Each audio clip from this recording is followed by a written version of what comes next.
So after moving to Los Angeles, the marriage between Dolly and Fred seemed to just go to shit, okay?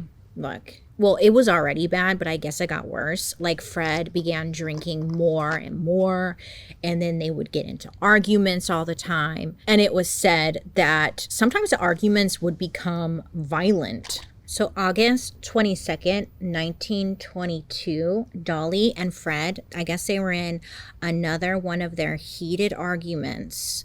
And this like fight was fierce. Their voices were rising and anger filling the air. Okay, not great. This is so bizarre. This is a face mask. Do I look crazy? Okay, that's fine. I always look crazy here. So hearing the commotion, Otto decided that he had to protect his lover. And he had had enough. He had had enough of this fighting and this bickering, and he needed to step in. So he hears the fighting going on. He creeps down from the attic. Oh yes, he creeps down from the attic. He's like silent as a shadow. And with him, he was carrying 2 .25 caliber pistols. Now, without a word, Otto aimed and fired 3 shots into Fred's chest. So the sound of gunfire like shattered the house's silence, and Fred fell dead before he hit the floor. Dead. So I guess allegedly, we don't know, I wasn't there, but allegedly Otto quickly like told Dolly to get into the closet and like locked her in the closet. And he was going to stage the scene. Then he climbed back up to the attic, guns still in hand. So when the police arrived, they found Dolly locked in the closet and Fred dead on the floor.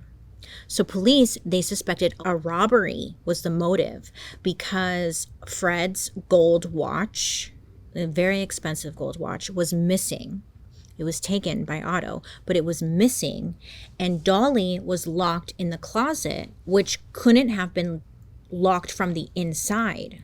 So they're like, oh, someone came in, stole some jewelry, whatever, and then locked her in there, shot him dead, whatever. Police end up arresting this guy named James Casey, who was found with a .25 caliber weapon, which was missing 4 rounds, the number of shots fired in the home.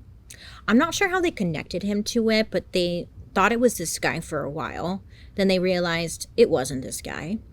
Police also suspected a disgruntled employee, thinking that Fred's employee must have just like hated him or something and, killed him. The police went as far as tapping his phone to see if he would confess or something, but that was proven unsuccessful. Police didn't check the attic because why would they, So Dolly took her next steps carefully. She disposed of the murder weapons with the help of a new lover. Oh, yes. She had a new lover. His name was Roy Klum. So he takes the murder weapons and he threw them into the La Brea tar pits.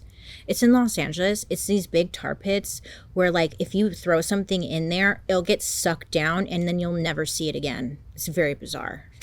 So great place to hide a murder weapon, really. When questioned by police, Dolly, she played the role of like the grieving widow. She was like, oh my God, it was just like so traumatizing. And I just didn't know what to do, and she was able to collect her husband's fortune. It was like millions of dollars and the property. So with this new money, Dolly bought a new house with a spacious attic. I know. I was thinking, okay, once her husband was gone, wouldn't she just like allow Otto to like live in the house freely? No. He was still sent to live in the attic. I don't know.